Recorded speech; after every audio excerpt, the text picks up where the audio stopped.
ମୁଁ ସର୍ବଦା ସଡ଼କ ସୁରକ୍ଷାର ସମସ୍ତ ନିୟମ ପାଳନ କରିବି।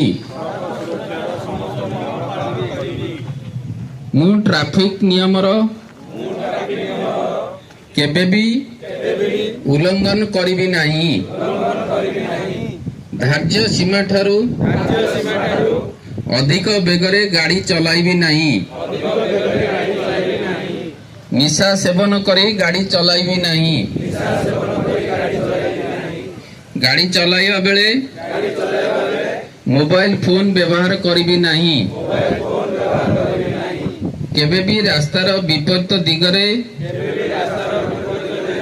ଗାଡ଼ି ଚଲାଇବି ନାହିଁ। ଦୁଇ ଚକିଆରେ ହେଲମେଟ, ଚାରି ଚକିଆରେ ସିଟ୍ ବେଲ୍ଟ ନିଶ୍ଚୟ ବ୍ୟବହାର କରିବି। ସଡ଼କ ଦୁର୍ଘଟଣାଗ୍ରସ୍ତଙ୍କୁ ତ୍ୱରିତ ସହାୟତା ପାଇଁ କେବେ ବି ପଛାଇବି ନାହିଁ। ମୁଁ ନିଜର ସୁରକ୍ଷା ସହ ଅନ୍ୟ ସଡ଼କ ବ୍ୟବହାରୀ ମାନଙ୍କର ସୁରକ୍ଷା ପ୍ରତି ଦାୟିତ୍ୱବାନ ରହିବି। ଧନ୍ୟବାଦ।